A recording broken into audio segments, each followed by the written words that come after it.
My name is Bruno Herrmann. I'm the Vice Chairman of LT-Innovate. And today I have the pleasure to talk to Charlotte Tesselaar from Elsevier. Hello, Charlotte. Hello, Bruno. Today I would like to dive a little bit deeper with you on some of the facets of language intelligence that we discussed last year. But first of all, maybe if you could introduce yourself for the people who don't know you yet, and tell about your role and about, Elsevier, just as a short introduction. For sure.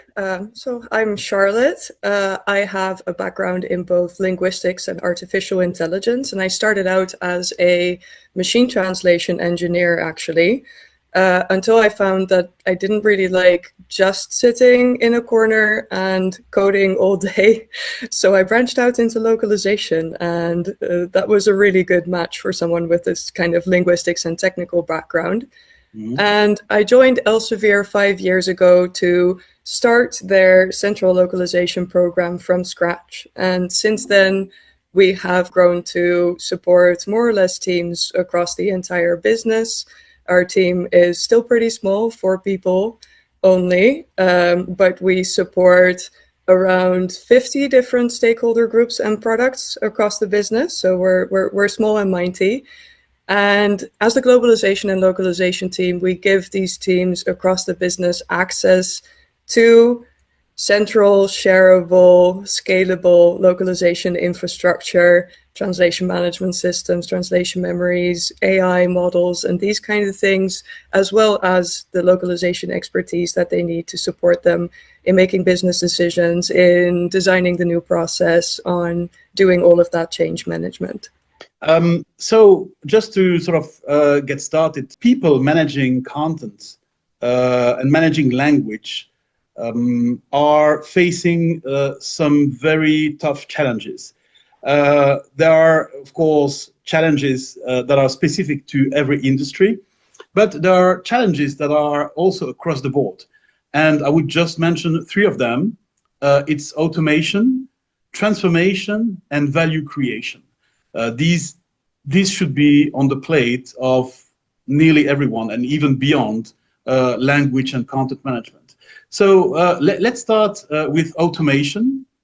Automation, of course, is now a hot topic because of AI. It's not a new topic. Of course, automation started before AI, but AI is now putting automation on steroids, as we say.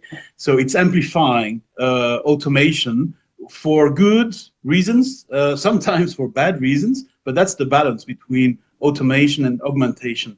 So I'm just curious to know how you and your team are dealing with this challenge of automation in general. And if you want to talk about AI specifically, that's great. There's a lot of facets to this question, but I'm going to start out by saying that, yes, I'm happy to talk about AI.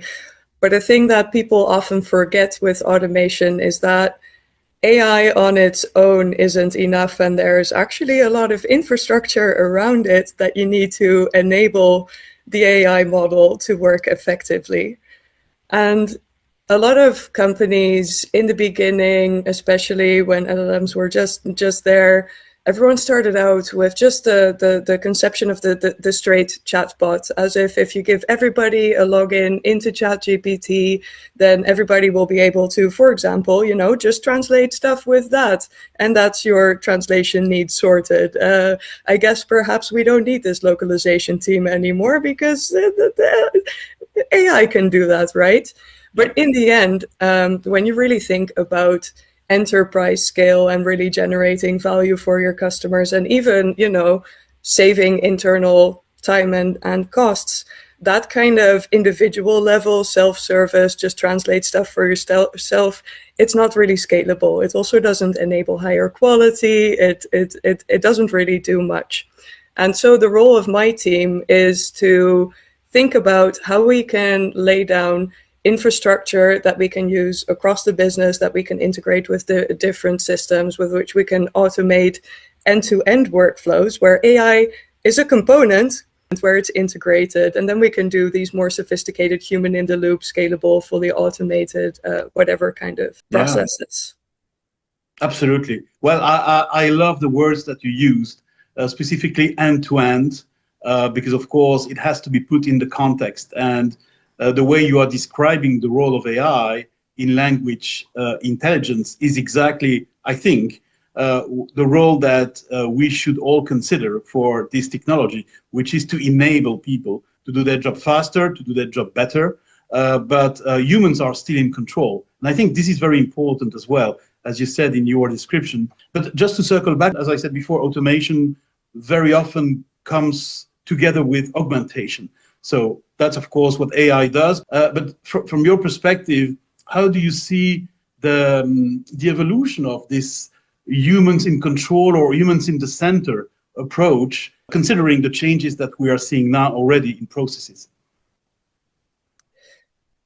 So one part of this is that, humans are always in the center, because technology and everything that companies do, it's only to serve us humans.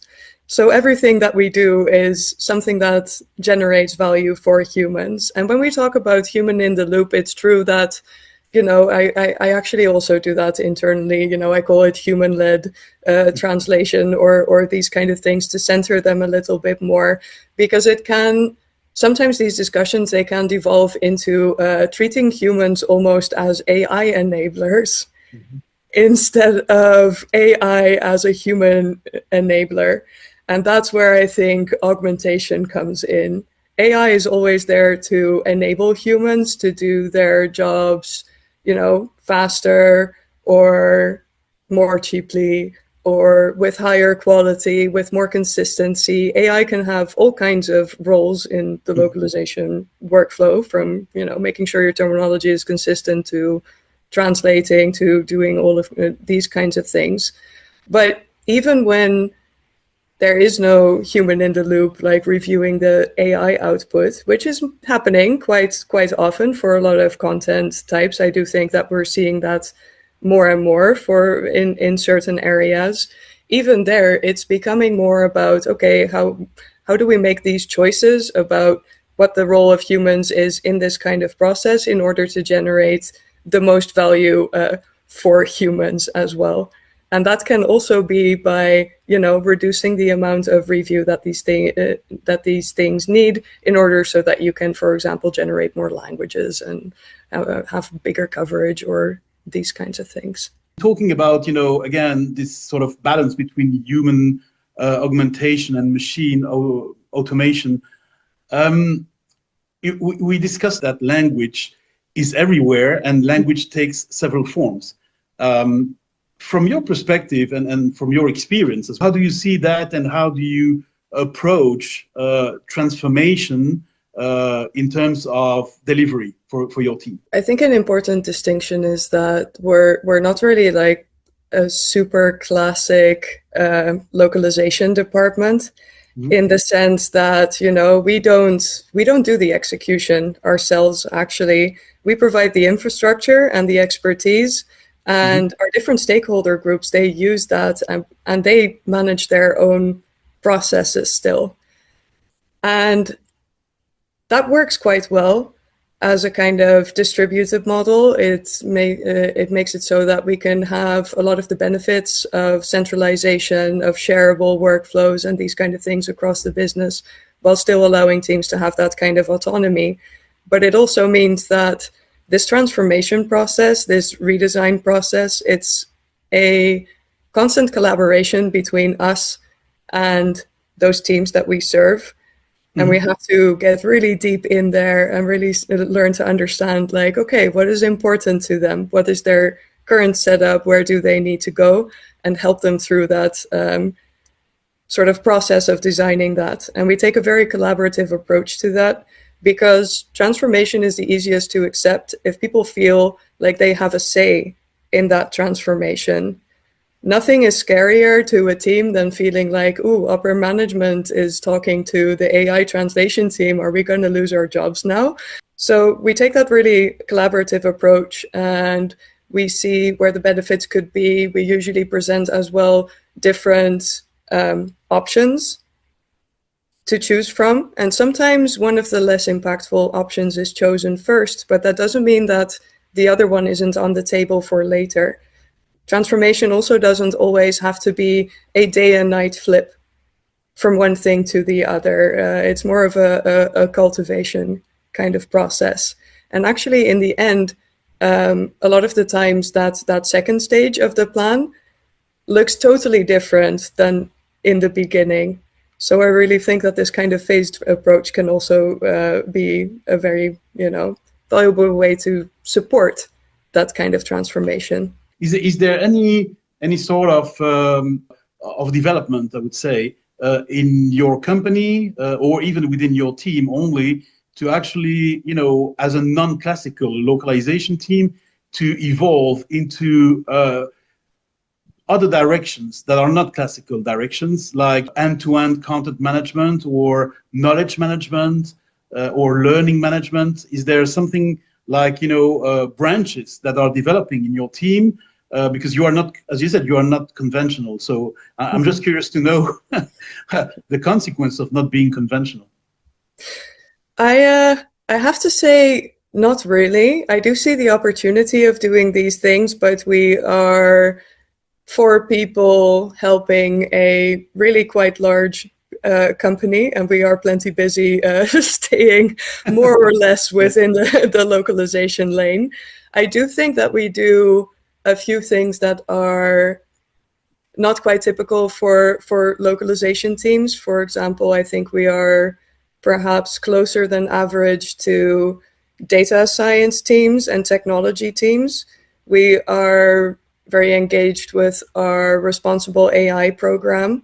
We help define the guardrails when it comes to using multilingual AI, and it's not really reduced to translation only or these kinds of things. We also get consulted by the technology team on if people across the business are trying to procure a tool that has a localization element, whether we can help evaluate it or help them use a tool that we already have, or these kinds of things. So we do get into questions of responsible AI, governance, and these kinds of things. And I think that our position as an enabler and a strategic partner to different groups across the business makes that a lot easier for us than classic localization teams who I think, for example, would have trouble being heard by data science teams, for example.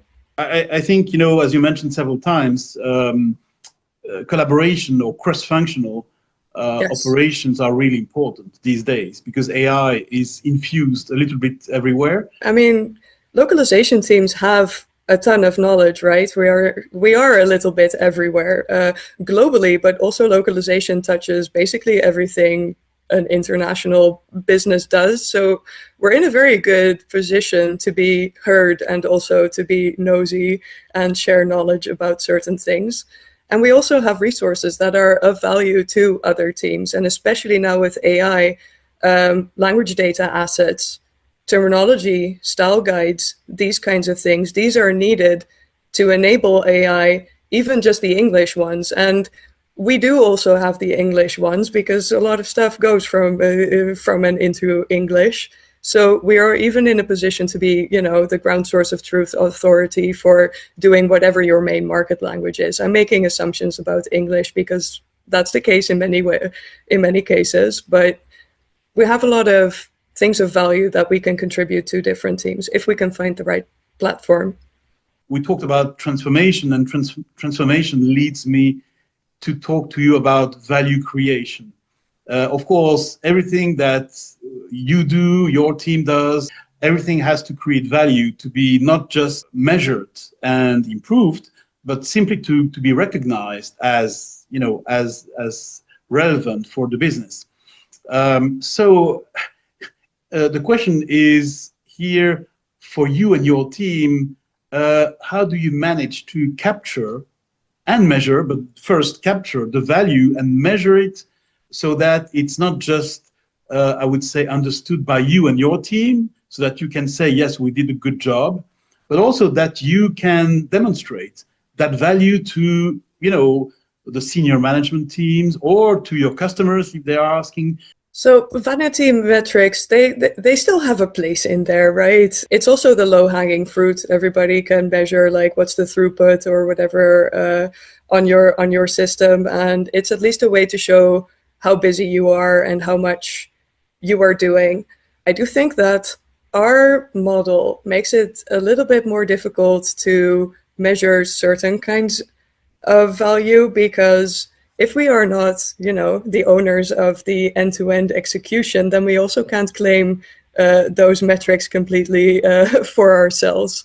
And because we work with a lot of different teams across the business who are just using our infrastructure to manage their own processes, it's not like we always have a full view on the metrics and the final impact.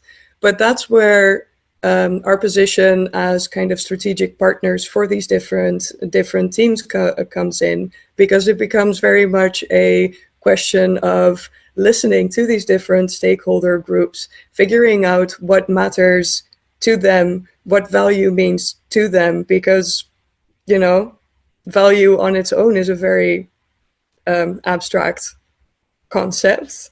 It's difficult to express at an organization level, but every team knows exactly like what's worth doing and what is impactful for them. So it's a little bit of a case of your value is our value. Mm-hmm. That makes it more difficult to then summarize in a way that you can report upwards and make very, very visible. Yeah, I agree. I agree.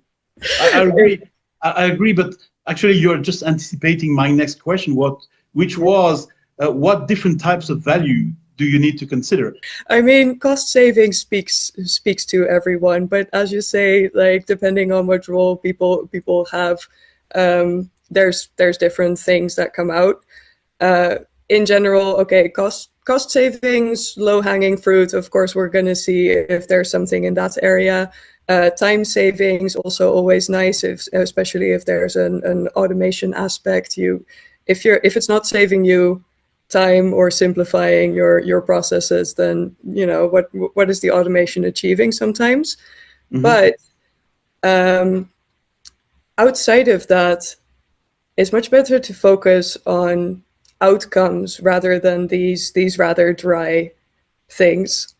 Mm-hmm. And so that's impact, for example, on longer term metrics as well, which is why I think it can often break down for localization a little bit. Like, okay, if revenue in a certain market increased, is it because you translated the knowledge base better, or is it one of the hundreds of other people who also did something valuable to contribute? Yeah, absolutely. But there's always metrics that are specific to your use case, right? Page views, these kind of things. It's very important to do a before and after picture. It's basically the only way to capture these kinds of trends, but they often come in a little bit later. And people want quarterly reports. And that's where the vanity metrics come in more easily. Very true. Very true. Yeah. Absolutely. It's you have to be, as I said, you have to be pragmatic. You have to sort of just use what you need to use as metrics. And vanity metrics are, of course, still relevant. Just to reflect on what has been done, what has been produced. Yes. Otherwise, how can people know about it? But typically now, of course, there is this challenge of combining vanity metrics with sales metrics and experiential metrics, so that you have the commercial numbers that are attached to what has been produced, and you also have the metrics regarding customer experience that is attached, the metrics that are attached to the production. So I think it's gradually metrics are becoming more demanding. And just to circle back on humans in control or humans in the center, what sort of recommendation would you give to maybe young people who are just starting now in this time of AI everywhere? Your recommendation about building the human edge. It's a difficult one. Can I say that a lot of the value in being human is being the haver of good taste. And I mean that in the sense that what you add to any kind of process, and I don't really think it matters whether you are a translator or a project manager or have some kind of other role in the localization industry, because there's many, many different flavors. The important thing that you bring to the table always is being able to do what we do, go out, talk to people, understand the requirements, and then help people to meet those. For a translator, you are there to help people curate their local language content, right? You are there to ensure quality for them. You are there to help them manage risks. And I think too often, and especially when you're working with an LSP, that's not so easy. But people could have a much closer relationship as well with their linguists and use their input on these kind of things much better. And if you can do that, then it also becomes much easier for you to kind of like really show your value, to really shine in these kind of processes, to also find new opportunities, because it's not really about like, okay, I'm a project manager, there's an established process, I'm just walking through it. Instead, you're doing these kind of partnerships and having, these kind of relationships. So what does your good taste bring to the table for them? It's a great definition. Yeah, that's very, very nicely put. And different from what I usually hear from people is that they are mostly focused on the thinking capabilities, the cognitive capabilities, because they realize that some people might delegate a lot to AI, sometimes too much to AI. And because of that, if they delegate too much, they lose, or they may lose, their cognitive or their thinking capability. Is there any other topic you wanted to raise today? Something that I wouldn't have asked you for this conversation? Not necessarily, but I had a talk a while ago about like undervalued roles in the localization industry. And this is perhaps biased because I am one, and also I just hired another one. But I feel like the profile of the computational linguist is criminally undervalued, because computational linguists are people who have primarily a linguistics background, who can also do computer stuff. And a lot of the time, data scientists, they don't really know anything about localization or languages or these kinds of things. And they really need a lot of help and input to get stuff done. And people kind of expect too much from data scientists in this area. But then, the people from the purely language side, they perhaps don't have that kind of understanding of technology and AI.